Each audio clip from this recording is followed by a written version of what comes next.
ಓಂ ಶ್ರೀ ಗುರುದೇವೋಭ್ಯೋ ನಮಃ. ಓಂ ನಮೋ ನಾರಾಯಣಾಯ. ಓಂ ನಮೋ ಭಗವತೆ ವಾಸುದೇವಾಯ. ನಮಸ್ಕಾರ. ಕಾಮಾಕ್ಷಿ ಅಸ್ಟ್ರಾಲಜಿಗೆ ನಿಮಗೆಲ್ಲ ತುಂಬ ಹೃದಯದ ಸುಸ್ವಾಗತ. ಈವರೆಗೆ ಸಬ್ಸ್ಕ್ರೈಬ್ ಮಾಡಿದಂತಹ ಎಲ್ಲರಿಗೂ ನನ್ನ ಪ್ರೀತಿಪೂರ್ವಕ ನಮಸ್ಕಾರಗಳು. ಇನ್ನೂ ಸಬ್ಸ್ಕ್ರೈಬ್ ಆಗಿಲ್ಲ ಅಂತಂದರೆ ದಯಮಾಡಿ ಸಬ್ಸ್ಕ್ರೈಬ್ ಮಾಡ್ಕೊಳ್ಳಿ ಅಂಥೇಳಿ ಒಂದು ವಿನಂತಿಯನ್ನು ತಮ್ಮ ಮುಂದೆ ಇಡ್ತಾ ಇದ್ದೇನೆ. ಎಂದಿನಂತೆ ಜ್ಯೋತಿಷ್ಯವನ್ನು ಯಾವ ರೀತಿ ನೋಡಬೇಕು ಅನ್ನೋದ್ರ ಬಗ್ಗೆ ನಾನು ತಿಳಿಸ್ಕೊಡ್ತಾ ಇದ್ದೆ. ಅದರಂತೆ ಈ ದಿನ ಕೂಡ ಮತ್ತೊಂದು ಸಬ್ಜೆಕ್ಟನ್ನು ತಂದಿದ್ದೇನೆ. ಪರಾಶರ ಕುಂಡಲಿಯಿಂದ ಫಲಗಳನ್ನು ಹೇಳಬೇಕು ಅಂದರೆ ಕೇವಲ ಕುಂಡಲಿಯನ್ನಷ್ಟೇ ನೋಡಿಬಿಟ್ಟು ಹೇಳುವಂಥದ್ದಲ್ಲ. ಅದಕ್ಕೆ ಸಾಕಷ್ಟು ರೀತಿಯ ವಿಧಾನಗಳಿವೆ. ಅವು ಎಲ್ಲವುಗಳನ್ನು ಪರಿಶೀಲಿಸಿ ಆ ನಂತರ ತೀರ್ಮಾನಕ್ಕೆ ಬಂದಲ್ಲಿ ಸರಿಯಾದ ವಿವರಣೆಯನ್ನು ನೀಡಲಿಕ್ಕೆ ಸಾಧ್ಯ ಆಗುತ್ತೆ. ಈ ಹಿಂದಿನ ತನಕ ಸಾಕಷ್ಟು ವಿಚಾರಗಳನ್ನು ನಿಮಗೆ ತಿಳಿಸಿದ್ದೆ. ಈ ದಿನ ವರ್ಗ ಕುಂಡಲಿಗಳತ್ತ ಗಮನ ಹರಿಸೋಣ. D1 ಚಾರ್ಟ್ನಿಂದ D60 ಚಾರ್ಟ್ ತನಕನೂ ಒಟ್ಟು ವರ್ಗ ಕುಂಡಲಿಗಳು ಸಾಕಷ್ಟಿವೆ. ಅವುಗಳನ್ನೆಲ್ಲ ಒಂದೊಂದಾಗಿ ವಿವರಣೆಯನ್ನು ಕೊಡ್ತೇನೆ. ಆದರೆ ಒಂದು ನಿಮಿಷ, ಅವುಗಳ ಲೆಕ್ಕಾಚಾರಗಳನ್ನು ಪ್ರತಿಯೊಂದು ವರ್ಗಗಳ ಲೆಕ್ಕಾಚಾರಗಳನ್ನು ನಿಮಗೆ ತಿಳಿಸ್ಲಿಕ್ಕಾಗಲ್ಲ. ಆದರೆ ಯಾವ ರೀತಿ ಮಾಡ್ಬೋದು ಅನ್ನೋದನ್ನು ನಿಮಗೆ ತಿಳಿಸ್ತೇನೆ. ಹಾಗೂ ಅವುಗಳ ಫಲಗಳನ್ನು ಯಾವ ರೀತಿ ನೋಡಬೇಕು ಅನ್ನೋ ವಿಚಾರವನ್ನು ನಾನು ನಿಮಗೆ ಸ್ಪಷ್ಟವಾಗಿ ನಿಖರವಾಗಿ ತಿಳಿಸ್ಕೊಡ್ತೇನೆ. ಗಮನ ಇಟ್ಟು ನೀವು ನೋಡಿದ್ದೇ ಆದಲ್ಲಿ ಇದಿಷ್ಟೇ ಸಾಕಾಗುತ್ತೆ ನೀವು ಒಂದು ಜಾತಕದ ಪರಿಶೀಲನೆಯನ್ನು ನಡೆಸೋದಕ್ಕೆ. ಅಂದರೆ ಯಾವ ರೀತಿ ಇದೆ ಅನ್ನುವಂಥ ವಿಚಾರವನ್ನು ನೋಡ್ಬೋದು. ಫಲಗಳನ್ನು ನಿಷ್ಕರ್ಷೆ ಮಾಡಲಿಕ್ಕೆ ಮತ್ತೆ ಪುನಃ ನೀವು ದಶಾಭುಕ್ತಿಗಳಿಗೆ ಹೋಗಬೇಕಾಗುತ್ತೆ.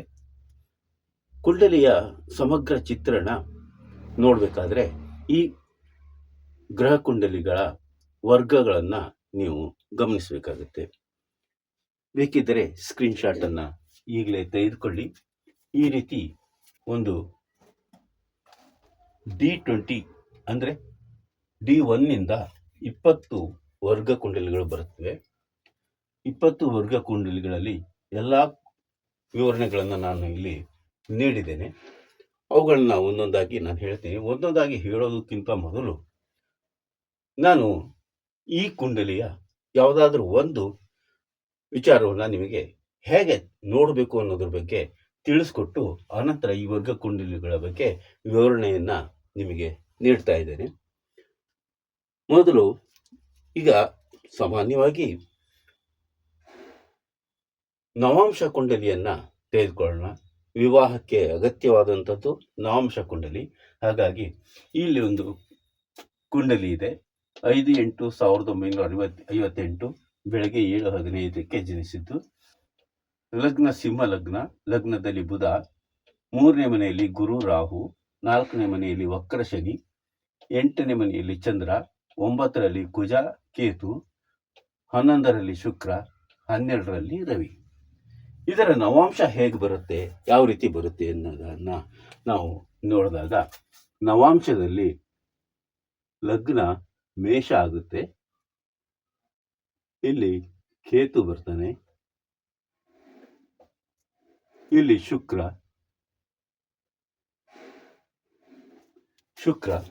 ಅನಂತರ ಸಿಂಹದಲ್ಲಿ ಬುಧ, ಮಂಗಳ,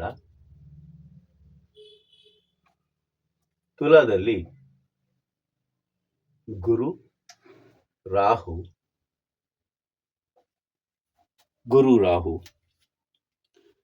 ಧನುಸ್ಸಿನಲ್ಲಿ ರವಿ, ಚಂದ್ರ, ಕುಂಭದಲ್ಲಿ ಶನಿ. ಈ ರೀತಿ ನವಾಂಶ ಬರುತ್ತೆ. ಇದು D1 ಚಾರ್ಟು ರಾಶಿ ಕುಂಡಲಿ ಅಥವಾ ಲಗ್ನ ಕುಂಡಲಿ. ಇದು ನವಾಂಶ ಕುಂಡಲಿ.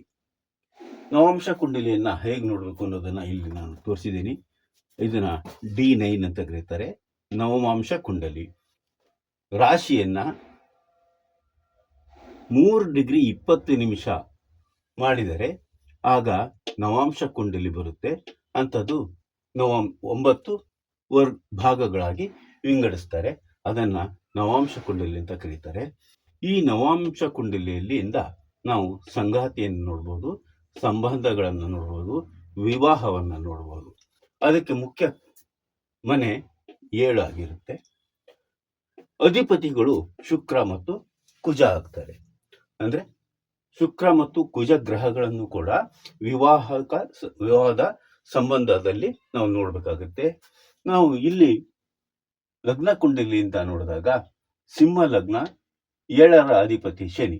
ಶನಿ 4ರಲ್ಲಿದ್ದಾನೆ, ವಕ್ರನಾಗಿ ಶನಿ 4ರಲ್ಲಿ ಕುಳಿತಿದ್ದಾನೆ. ಇದರ ಅರ್ಥ ಏನಪ್ಪಾ ಅಂತಂದ್ರೆ ಇವರಿಗೆ ವಿವಾಹ ಆಗುತ್ತೆ, ಆದ್ರೆ ನಿಧಾನ. ಶನಿ 7ರ ಅಧಿಪತಿ ಆಗಿರೋದ್ರಿಂದ ವಯಸ್ಸಿನಲ್ಲಿ ಸ್ವಲ್ಪ ಅಂತರ ಇರುತ್ತೆ. ಶನಿ ಸಪ್ತಮಾಧಿಪತಿಯಾದಾಗ ವಯಸ್ಸಿನ ಅಂತರ ಇಬ್ಬರಿಗೂ ಇರುತ್ತೆ. ನವಾಂಶವನ್ನ ನೋಡಿಕೊಂಡು ಆ ಸಂಬಂಧ ಹೇಗಿರುತ್ತೆ ಅನ್ನೋದನ್ನ ನೋಡ್ಬೇಕು. ನವಾಂಶದಲ್ಲಿ ಲಗ್ನ ಮೇಷ ಆಗಿರುತ್ತೆ. ಸಪ್ತಮಾಧಿಪತಿ ಶುಕ್ರ. ಸಪ್ತಮಾಧಿಪತಿ ಶುಕ್ರ. ಇನ್ನೂ ಒಂದು ವಿಚಾರ ಅಂತಂದ್ರೆ ಪುರುಷರಿಗಾದ್ರೆ ಶುಕ್ರನನ್ನ ನೋಡ್ಬೇಕು, ಸ್ತ್ರೀಯರಿಗಾದ್ರೆ ಕುಜನನ್ನ ನೋಡ್ಬೇಕಾಗುತ್ತೆ. ಇಲ್ಲಿ ಸಪ್ತಮಾಧಿಪತಿ ಶುಕ್ರ ಅವನು 2ನೇ ಮನೆಯಲ್ಲಿದ್ದಾನೆ. ಅಂದ್ರೆ ವಿವಾಹ ನಂತರ ಇವರಿಗೆ ಹಣಕಾಸು 2ನೇ ಮನೆಯಲ್ಲಿರೋದ್ರಿಂದ ವಿವಾಹ ನಂತರ ಹಣಕಾಸಿನ ಅಭ್ಯುದಯ ಆಗುತ್ತೆ. ಅದು ಡೌರಿ ಆಗಿರ್ಬೋದು, ಆಸ್ತಿ ಪಾಸ್ತಿ ಆಗಿರ್ಬೋದು, ಇನ್ನಿತರೆ ಯಾವುದೇ ವಿಚಾರದಿಂದಲೂ ಆಗಿರ್ಬೋದು, ಅದು ಇವರಿಗೆ ವಿವಾಹ ನಂತರ ಸಿಗುತ್ತೆ ಅಂತ ಹೇಳಿ ನಾವು ಅರ್ಥ ಮಾಡ್ಕೋಬೇಕಾಗುತ್ತೆ. ಹಾಗೆ ಗುರು ರಾಹು 7ರಲ್ಲಿದ್ದಾರೆ. ರಾಹು ಕೆಟ್ಟವನಾಗಿದ್ರು ಕೂಡ ವರ್ಗೋತ್ತಮನಾಗಿದ್ದಾನೆ ಮತ್ತು ಗುರು ರಾಹು. ಹಾಗಾಗಿ ಅಪಾಯಗಳು ಕಡಿಮೆ. ಯಾಕಂದ್ರೆ ಗುರುವು ಕೂಡ 7ನೇ ಮನೆಯಲ್ಲಿ ಇರೋದ್ರಿಂದ ಅಪಾಯಗಳು ಕಡಿಮೆ ಆಗಿದ್ದಾವೆ. ಲಗ್ನ ಕುಂಡಲಿಯ ಸಪ್ತಮಾಧಿಪತಿ ಶನಿ ನವಾಂಶ ಕುಂಡಲಿಯಲ್ಲಿ 11ನೇ ಮನೆಯಲ್ಲಿ ಬಂದಿದ್ದಾನೆ. ಅಂದ್ರೆ ವಿವಾಹದಿಂದ ಭಾಗ್ಯೋದಯ ಆಗುತ್ತೆ. ಅಂದ್ರೆ ಲಾಭ ಸ್ಥಾನದಲ್ಲಿ ಕುಳಿತಿರೋದ್ರಿಂದ ಆ ವ್ಯಕ್ತಿಗೆ ವಿವಾಹದ ನಂತರ ಅನುಕೂಲತೆಗಳು ಹೆಚ್ಚಾಗುತ್ತೆ. ಈ ಗುರು ರಾಹು 7ರಲ್ಲಿರುವುದರಿಂದ ಸ್ವಲ್ಪ ಜಗಳಗಳು, ಮನಸ್ತಾಪಗಳು ಇದ್ದೇ ಇರುತ್ತೆ, ಆದರೆ ನಿವಾರಣೆಯೂ ಕೂಡ ಆಗುತ್ತೆ. ಗುರು ಇರೋದ್ರಿಂದ ದೀರ್ಘಕಾಲದ ತೊಂದರೆ ಆಗ್ಲಿ, ತಾಪತ್ರಯಗಳಾಗ್ಲಿ ಇರೋದಿಲ್ಲ ಅಂತ ಹೇಳಿ ಈ ರೀತಿಯಲ್ಲಿ ನಾವು ನವಾಂಶ ಕುಂಡಲಿಯನ್ನ ನಾವು ತಿಳ್ಕೋಬೇಕಾಗುತ್ತೆ. ಈಗ ಒಂದೊಂದೇ ವರ್ಗ ಕುಂಡಲಿಗಳನ್ನ ನಾನು ವಿವರಿಸಿ ಹೇಳ್ತಾ ಹೋಗ್ತೇನೆ. ಮೊದಲನೇದಾಗಿ D1 ಅಂದ್ರೆ ರಾಶಿ ಕುಂಡಲಿ. ರಾಶಿ ಕುಂಡಲಿಯಿಂದ ಸಮಗ್ರ ಕುಂಡಲಿಯ ವಿವರಣೆಯನ್ನ ನಾವು ನೋಡುವಂಥದ್ದು. ಎರಡನೇದಾಗಿ ಹೋರ ಅಂದ್ರೆ ಒಂದು ರಾಶಿಯ ಅರ್ಧ ಭಾಗ, 15 ಡಿಗ್ರಿಯ 2 ಭಾಗ ಮಾಡಿದರೆ ಅದು ಹೋರ ಕುಂಡಲಿ ಆಗುತ್ತೆ. ಹೋರ ಕುಂಡಲಿ ಅಂತಂದ್ರೆ ಹೋರ ಕುಂಡಲಿ ರವಿ ಮತ್ತು ಚಂದ್ರ ಅಂದ್ರೆ ಸಿಂಹ ಮತ್ತು ಕಟಕ ಇವೆರಡಕ್ಕೆ ಗ್ರಹಗಳು ಬಂದು ಕುಳಿತುಕೊಳ್ಳುತ್ತವೆ. ಅದನ್ನ ಹೋರ ಲಗ್ನ ಅಂತ ಕರೀತಾರೆ. ಅದರಿಂದ ಸಂಪತ್ತು ಮತ್ತು ಹಣಕಾಸನ್ನ ನಾವು ನೋಡ್ಬೋದು. ಆ ವ್ಯಕ್ತಿಯ ಸಂಪತ್ತು ಮತ್ತು ಹಣಕಾಸು ಹೇಗೆ ನೋಡಬೇಕು ಅನ್ನೋದನ್ನ ನವಾಂಶ ಕುಂಡಲಿಯಿಂದ ನಿಮಗೆ ತಿಳಿಸ್ಕೊಟ್ಟಿದ್ದೇನೆ. ಅದೇ ರೀತಿಯಲ್ಲಿ ನೋಡಿ. ಹಾಗೂ 2 ಮತ್ತು 11ರ ಅಧಿಪತಿಗಳನ್ನ ನೋಡಬೇಕು. ಜೊತೆಗೆ ಗುರು ಮತ್ತು ಶುಕ್ರರನ್ನು ಕೂಡ ನಾವು ನೋಡ್ಬೇಕು. ಯಾಕಂದ್ರೆ ಗುರು ಧನಕಾರಕನ ಹೌದು, ಶುಕ್ರನು ಧನಕಾರಕನು ಹೌದು, ಸಂಪತ್ತಿಗೂ ಒಡೆಯನಾಗಿರ್ತಾನೆ. ಆ ಕಾರಣಕ್ಕಾಗಿ ಗುರು ಶುಕ್ರರನ್ನ ನೋಡ್ಬೇಕು. ಇಲ್ಲಿ ಶನಿಯನ್ನು ಕೂಡ ನೋಡ್ಬೇಕಾಗುತ್ತೆ. ಮುಂದಿನ ಸಂಚಿಕೆಗಳಲ್ಲಿ ಅದನ್ನ ಸಮಗ್ರವಾಗಿ ತಿಳಿಸ್ಕೊಡ್ತೀನಿ. ಇನ್ನು 3ನೇದು ದ್ರೇಕಾಣ ಕುಂಡಲಿಯನ್ನ ತೆಗಿಬೇಕಾದ್ರೆ 10 ಡಿಗ್ರಿಯ 3 ಭಾಗಗಳು, ಒಂದು ರಾಶಿಯ 10 ಡಿಗ್ರಿಯ 3 ಭಾಗಗಳನ್ನಾಗಿ ಮಾಡಿದರೆ ಆಗ ರೇಖಾಣ ಕುಂಡಲಿ ಸಿಗುತ್ತೆ. ಅದನ್ನ ಒಡ ಹುಟ್ಟಿದವರು ಅವರ ಸ್ವಭಾವ ಪ್ರಭಾವ ಹೇಗಿದೆ ಅನ್ನೋದನ್ನ ಈ ರೇಖಾಣ ಕುಂಡಲಿಯಿಂದ ನಾವು ಗಮನಿಸಬೇಕು. ಅದಕ್ಕೆ 3 ಮತ್ತು 11ರ ಅಧಿಪತಿಗಳನ್ನ ನೋಡ್ಬೇಕಾಗುತ್ತೆ. ಜೊತೆಗೆ ಕುಜನನ್ನು ಕೂಡ ನೋಡ್ಬೇಕಾಗುತ್ತೆ. 4ನೇದಾಗಿ D4 ಕುಂಡಲಿ ಅಂದ್ರೆ ಚತುರ್ಥಾಂಶ ಕುಂಡಲಿ. ಚತುರ್ಥಾಂಶ ಕುಂಡಲಿಗೆ 7 ಡಿಗ್ರಿ 30 ನಿಮಿಷದಿಂದ 4 ಭಾಗಗಳಾಗಿ ವಿಂಗಡಿಸಬೇಕಾಗುತ್ತೆ. ಪ್ರತಿ ರಾಶಿಯ 7 ಡಿಗ್ರಿ 30 ನಿಮಿಷದಂತಹ ಭಾಗಗಳನ್ನು ಮಾಡಿ 4 ವಿಭಾಗ ಬರುತ್ತೆ. ಅದರಿಂದ ಆಸ್ತಿ, ವಾಹನ ಮುಂತಾದವುಗಳನ್ನ ನೋಡಬೇಕು. 4ರ ಅಧಿಪತಿಯನ್ನ ನೀವು ನೋಡ್ಬೇಕಾಗುತ್ತೆ. ಜೊತೆಗೆ ಶುಕ್ರ, ಶನಿ, ಕುಜರನ್ನು ಕೂಡ ನೀವು ನೋಡ್ಬೇಕಾಗತ್ತೆ. ಈ ಸಮಯದಲ್ಲಿ ಆ ಗ್ರಹಗಳು ಉಚ್ಚವೋ, ಮಿತ್ರಕ್ಷೇತ್ರವೋ, ಸ್ವಕ್ಷೇತ್ರವೋ, ವರ್ಗೋತ್ತಮವೋ ಆಗಿದ್ದಾಗ ಫಲಗಳು ಹೆಚ್ಚಾಗಿ ಸಿಗುತ್ತೆ, ಒಳ್ಳೆಯ ಫಲಗಳು ಸಿಗುತ್ತೆ. ಅದೇ ಗ್ರಹಗಳು ನೀಚವೋ, ದುಸ್ಥಾನದಲ್ಲೋ, ಶತ್ರು ಕ್ಷೇತ್ರದಲ್ಲೋ, ಅಸ್ತಂಗತರಾಗಿಯೋ ಅಥವಾ ಪಾಪಕರ್ತರಿಗೆ ಯೋಗದಲ್ಲೋ ಇದ್ದಾಗ ಫಲಗಳು ಕಡಿಮೆ ಆಗುತ್ತೆ ಅಥವಾ ಕೆಟ್ಟ ಪರಿಣಾಮಗಳನ್ನ ಬೀರುತ್ತೆ. 5ನೇದಾಗಿ ಪಂಚಮಾಂಶ ಕುಂಡಲಿ. ಪಂಚಮಾಂಶ ಕುಂಡಲಿಯನ್ನು ತೆಗಿಬೇಕಾದ್ರೆ ರಾಶಿಯ 6 ಡಿಗ್ರಿಯ 5 ಭಾಗಗಳನ್ನಾಗಿ ಮಾಡಿದಾಗ ಪಂಚಮಾಂಶ ಕುಂಡಲಿ ಸಿಗುತ್ತೆ. ಇದನ್ನ ಧೈರ್ಯ ಮತ್ತು ಶಕ್ತಿ, ಆ ವ್ಯಕ್ತಿಯ ಧೈರ್ಯ ಮತ್ತು ಶಕ್ತಿಯನ್ನ ನೋಡ್ಲಿಕ್ಕೆ ಬಳಸ್ತಾರೆ. 9, 10ರ ಅಧಿಪತಿಯನ್ನ ನೋಡಬೇಕು. ಜೊತೆಗೆ ಗುರುವನ್ನ ನೋಡ್ಬೇಕಾಗುತ್ತೆ. 6ನೇದಾಗಿ D6 ಷಷ್ಟಾಂಶ ಕುಂಡಲಿ, ಷಷ್ಟಾಂಶ ವರ್ಗ ಕುಂಡಲಿಯನ್ನು ನೋಡ್ಬೇಕಾದ್ರೆ ಒಂದು ರಾಶಿಯ 5 ಡಿಗ್ರಿಯ 6 ಭಾಗಗಳಾಗಿ ವಿಂಗಡಿಸಬೇಕಾಗುತ್ತೆ. ಆಗ ಅದನ್ನ ಆರೋಗ್ಯ ಮತ್ತು ದೈಹಿಕ ಶಕ್ತಿ, ಆರೋಗ್ಯವನ್ನ ನೋಡಬೇಕು ಅಂತ ಅಂದಾಗ ಈ ಷಷ್ಟಾಂಶ ಕುಂಡಲಿಯನ್ನ ನೀವು ನೋಡ್ಬೇಕಾಗುತ್ತೆ. ಅದಕ್ಕೆ 6 ಮತ್ತು 12ರ ಅಧಿಪತಿಗಳನ್ನ ಆರೋಗ್ಯಕ್ಕಾಗಿ ನೀವು ನೋಡ್ಬೇಕಾಗುತ್ತೆ. ಜೊತೆಗೆ ಬುಧ, ಕುಜರನ್ನು ಕೂಡ ನೀವು ನೋಡ್ಬೇಕಾಗುತ್ತೆ. 7ನೇದಾಗಿ ಸಪ್ತಮಾಂಶ ಕುಂಡಲಿ. ಸಪ್ತಮಾಂಶ ಕುಂಡಲಿಯನ್ನು ತೆಗೆಯಲಿಕ್ಕೆ 4 ಡಿಗ್ರಿ 17 ನಿಮಿಷದ 7 ಭಾಗಗಳನ್ನಾಗಿ ಮಾಡಿದಾಗ ಸಪ್ತಮಾಂಶ ಕುಂಡಲಿ ಬರುತ್ತೆ. ಸಪ್ತಮಾಂಶ ಕುಂಡಲಿ ಅಂದ್ರೆ ಅಲ್ಲಿ ಸಂತಾನ, ವ್ಯಾಸಂಗ ಇತ್ಯಾದಿ ವಿಚಾರಗಳನ್ನ ಈ ಸಪ್ತಮಾಂಶ ಕುಂಡಲಿಯಿಂದ ಗಮನಿಸಿದಾಗ ಆ ವ್ಯಕ್ತಿಗೆ ಯಾವ ರೀತಿಯ ಸಂತಾನ ಇರುತ್ತೆ, ಎಷ್ಟು ಸಂತಾನ ಇರುತ್ತೆ, ಆ ಸಂತಾನ ಹೇಗೆ ಅಭ್ಯುದಯ ಆಗುತ್ತೋ ಇಲ್ಲವೋ ಅನ್ನುವಂಥ ವಿಚಾರವನ್ನ ಸಪ್ತಮಾಂಶ ಕುಂಡಲಿಯಿಂದ ನೀವು ನೋಡ್ಬೇಕಾಗತ್ತೆ. ಅದಕ್ಕೆ 5 ಮತ್ತು 9ರ ಅಧಿಪತಿಗಳನ್ನ ನೋಡಬೇಕು. ಜೊತೆಗೆ ಗುರುವನ್ನ ನೋಡ್ಬೇಕಾಗುತ್ತೆ. ಇನ್ನು 8ನೇದಾಗಿ ಅಷ್ಟಮಾಂಶ ಕುಂಡಲಿ. ಅಷ್ಟಮಾಂಶ ಕುಂಡಲಿಯನ್ನು ತೆಗೆಯಬೇಕಾದ್ರೆ ಒಂದು ರಾಶಿಯ 3 ಡಿಗ್ರಿ 45 ನಿಮಿಷದ 8 ಭಾಗಗಳನ್ನಾಗಿ ಮಾಡಿದಾಗ ಅಷ್ಟಮಾಂಶ ಕುಂಡಲಿ ಸಿಗುತ್ತೆ. ಅಷ್ಟಮಾಂಶ ಕುಂಡಲಿಯಿಂದ ನೀವು ನೋಡಬೇಕಾದಂತಹ ವಿಚಾರ ಅನಿರೀಕ್ಷಿತ ತೊಂದರೆಗಳು, ಸಡನ್ ಆಗಿ ಬರುವಂತಹ ಅಪಘಾತಗಳು, ಅನಾರೋಗ್ಯಗಳು ಅಥವಾ ಇನ್ನಿತರೆ ಕೆಟ್ಟ ಪರಿಣಾಮಗಳನ್ನ ಯಾವಾಗ ಬರುತ್ತೆ ಅನ್ನೋದನ್ನ ಈ ಅಷ್ಟಮಾಂಶ ಕುಂಡಲಿಯಿಂದ ನೋಡಬೇಕು. ಅದಕ್ಕೆ 6, 8, 12ರ ಅಧಿಪತಿಗಳನ್ನ ನೋಡಬೇಕು. ಜೊತೆಗೆ ಕುಜ, ಶನಿ, ರಾಹುಗಳನ್ನ ಕೂಡ ನೀವು ನೋಡ್ಬೇಕಾಗುತ್ತೆ. ನವಮಾಂಶ ಕುಂಡಲಿಯನ್ನ ಹೇಳಿದ್ದೀನಿ. ಇನ್ನು 10ನೇದಾಗಿ ದಶಮಾಂಶ ಕುಂಡಲಿ. ದಶಮಾಂಶ ಕುಂಡಲಿ 3 ಡಿಗ್ರಿಯ 10 ಭಾಗಗಳನ್ನಾಗಿ ಮಾಡಿದರೆ ದಶಮಾಂಶ ಕುಂಡಲಿ ಸಿಗುತ್ತೆ.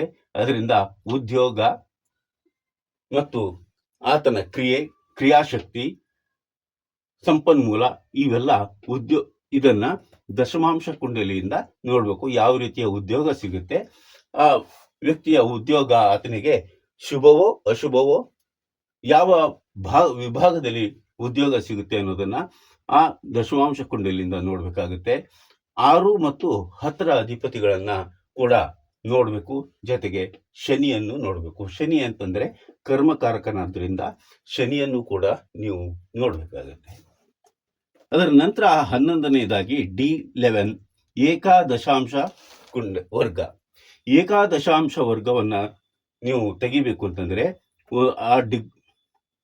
ಒಂದು ರಾಶಿಯ 2 ಡಿಗ್ರಿ 44 ನಿಮಿಷದ 11 ಭಾಗಗಳನ್ನಾಗಿ ಮಾಡಿದರೆ 2 ಡಿಗ್ರಿ 44 ನಿಮಿಷದಂತೆ 11 ಭಾಗಗಳನ್ನಾಗಿ ಮಾಡಿದಾಗ ನಿಮಗೆ ಏಕಾದಶಾಂಶ ಸಿಗುತ್ತೆ. ಇದರಿಂದ ಆ ವ್ಯಕ್ತಿಗೆ ಆಗುವಂತಹ ಲಾಭ, ಹಣಕಾಸು ಮುಂತಾದ ವಿಚಾರಗಳನ್ನ ಈ ಏಕಾದಶಾಂಶ ಕುಂಡಲಿಯಿಂದ ವರ್ಗದಿಂದ ನೀವು ನೋಡಬಹುದು. ಅದಕ್ಕೆ 2 ಮತ್ತು 11ರ ಅಧಿಪತಿಗಳನ್ನು ನೋಡಬೇಕು. ಶುಕ್ರ ಮತ್ತು ಶನಿಯನ್ನು ಕೂಡ ನೀವು ಗಮನಿಸಬೇಕಾಗುತ್ತೆ.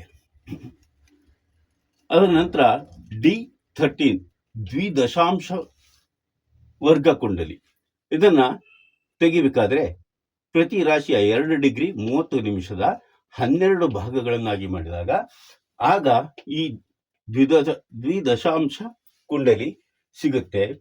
ಅದರಿಂದ ನೀವು ತಂದೆ ತಾಯಿಗಳನ್ನ ಗಮನಿಸಬೇಕು. ತಂದೆ ತಾಯಿಗಳನ್ನು ಗಮನಿಸಬೇಕಾದ್ರೆ 4 ಮತ್ತು 9ರ ಅಧಿಪತಿಗಳನ್ನು ನೋಡಬೇಕು. ಜೊತೆಗೆ ರವಿಚಂದ್ರರನ್ನು ಕೂಡ ನೀವು ನೋಡಬೇಕಾಗುತ್ತೆ. ಇನ್ನು 13ನೇದಾಗಿ D16 ಷೋಡಶಾಂಶ ವರ್ಗ ಕುಂಡಲಿ. ಷೋಡಶಾಂಶ ವರ್ಗ ಕುಂಡಲಿಯನ್ನು ತೆಗಿಬೇಕಾದ್ರೆ 1 ಡಿಗ್ರಿ 55 ನಿಮಿಷ 30 ಸೆಕೆಂಡಿನ 16 ಭಾಗಗಳನ್ನಾಗಿ ಮಾಡಿದಾಗ ಆಗ ಷೋಡಶಾಂಶ ಕುಂಡಲಿ ಸಿಗುತ್ತೆ. ಈ ಷೋಡಶಾಂಶ ಕುಂಡಲಿಯಿಂದ ಆ ವ್ಯಕ್ತಿಯ ವಾಹನ ಲಾಭ, ಪ್ರಯಾಣ ಇತ್ಯಾದಿಯನ್ನ ಈ ವಿಭಾಗದಿಂದ ನೀವು ನೋಡಬಹುದು.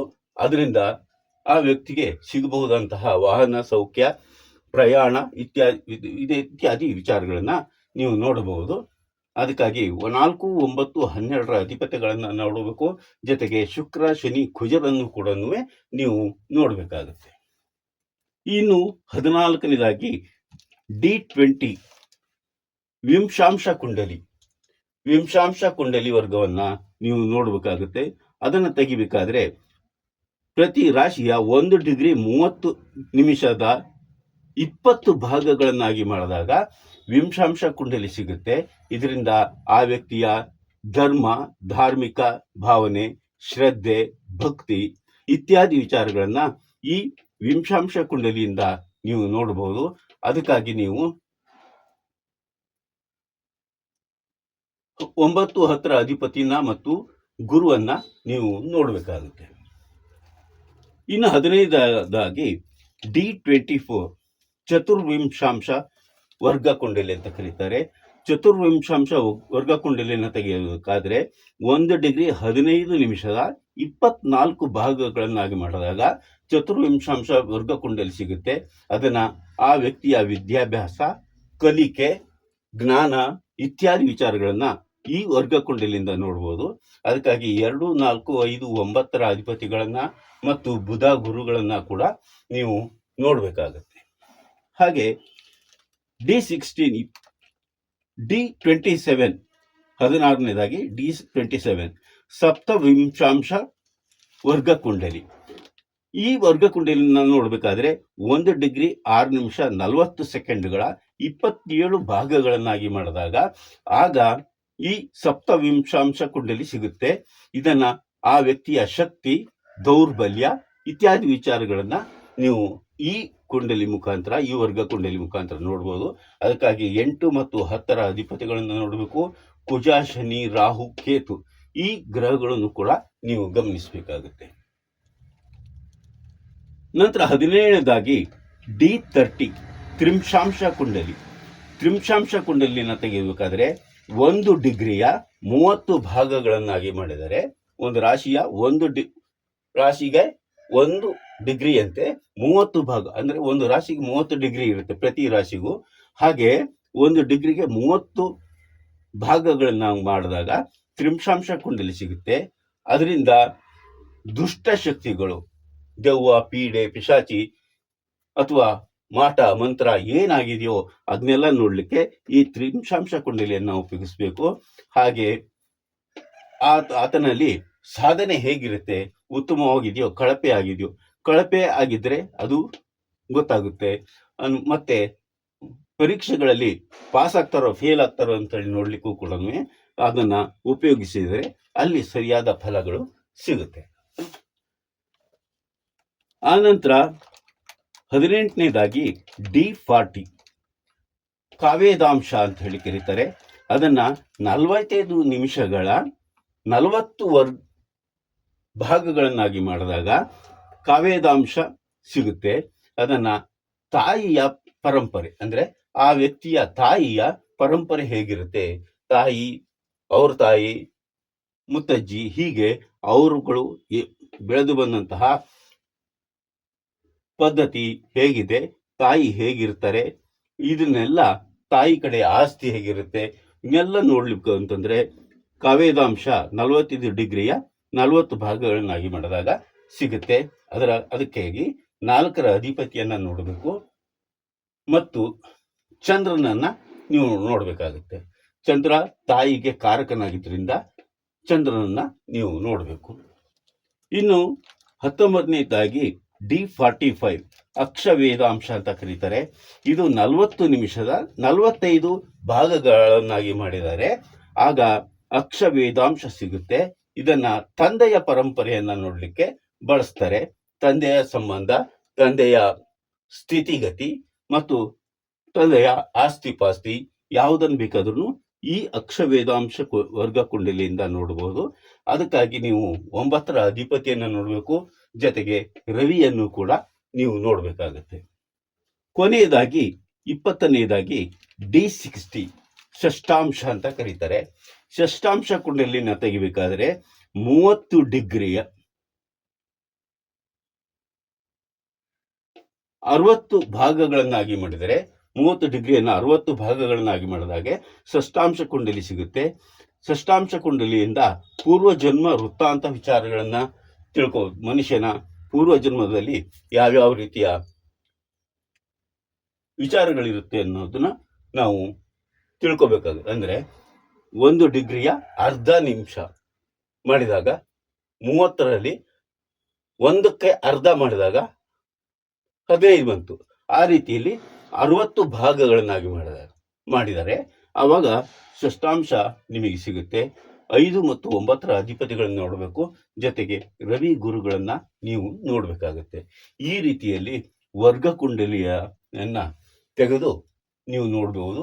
ಆಗ ನಿಮಗೆ ಸರಿಯಾದ ನಿಖರವಾದ ಫಲ ಸಿಗುತ್ತೆ. ಆ ಫಲ ಸಿಕ್ಕ ನಂತರ ನೀವು ನಡೀತಿರುವಂತಹ ದಶಾಭುಕ್ತಿಗಳನ್ನು ಕೂಡ ಗಮನಿಸಬೇಕು. ಹಾಗೆ ಆ ಗ್ರಹದ ಬಲಾಬಲಗಳನ್ನ ನೀವು ಪರೀಕ್ಷೆ ಮಾಡಿ ಆ ನಂತರ ಫಲಗಳನ್ನ ನೋಡಿದಾಗ ಅದು ನಿಖರವಾಗಿ ಇರುತ್ತೆ. ಕೇವಲ ಬರೀ ಒಂದೇ ಕುಂಡಲಿಯನ್ನು ನೋಡಿ ನಾನು ಗ್ರಹ ಇಲ್ಲಿದೆ, ಈ ಗ್ರಹ ಇಲ್ಲಿದೆ, ಹೀಗಾಗುತ್ತೆ ಹಾಗಾಗುತ್ತೆ ಅಂತ ಹೇಳಿದರೆ ಖಂಡಿತ ಆ ರೀತಿ ನಡೆಯೋದಿಲ್ಲ, ಅದು ತಪ್ಪಾಗುತ್ತೆ. ಇದನ್ನ ನೀವು ಈಗ ಹೊಸದಾಗಿ ಇವನ್ನೆಲ್ಲ ಲೆಕ್ಕ ಹಾಕಿ ಅವನ ಕುಂಡಲಿಗಳನ್ನ ತೆಗೆಯೋದು ಬದಲು ಆ್ಯಪ್ಗಳು ಬಂದಿದ್ದಾವೆ. ಈ ಆ್ಯಪ್ಗಳಲ್ಲಿ ನೀವು ನಿಮ್ಮ ಸಮಯವನ್ನೆಲ್ಲ ಹಾಕಿದರೆ ಇಲ್ಲಿ ಆ್ಯಪ್ನಲ್ಲೇ ತೋರಿಸೋದ್ರಿಂದ ನೀವು ಲೆಕ್ಕ ಮಾಡುವ ವಿಚಾರ ತಪ್ಪುತ್ತೆ ಮತ್ತು ನಿಮಗೆ ನಿಖರವಾದ ವಿಚಾರ ಸಿಗುತ್ತೆ ಅಂತ ಹೇಳಿ ತಿಳಿಸ್ತಾ ಇದ್ದೀನಿ. ಈ ವಿಡಿಯೋ ನಿಮಗೆ ಇಷ್ಟ ಆಯಿತು ಅಂತಂದರೆ ಲೈಕ್ ಮಾಡಿ, ಶೇರ್ ಮಾಡಿ, ಸಬ್ಸ್ಕ್ರೈಬ್ ಮಾಡಿ. ಇನ್ನು ಸ್ಕ್ರೀನ್ಶಾಟ್ ಬೇಕಿದ್ರೆ ನೀವು ತೆಗೆದುಕೊಂಡು ಪುನಃ ನೋಡಿ ಅಭ್ಯಾಸ ಮಾಡ್ಕೋಬಹುದು ಅಂತ ಹೇಳಿ ಹೇಳ್ತಾ ಮುಂದಿನ ವಿಡಿಯೋದಲ್ಲಿ ಮತ್ತೊಮ್ಮೆ ಸಿಗೋಣ. ಅಲ್ಲಿವರೆಗೂ ನಮಸ್ಕಾರ.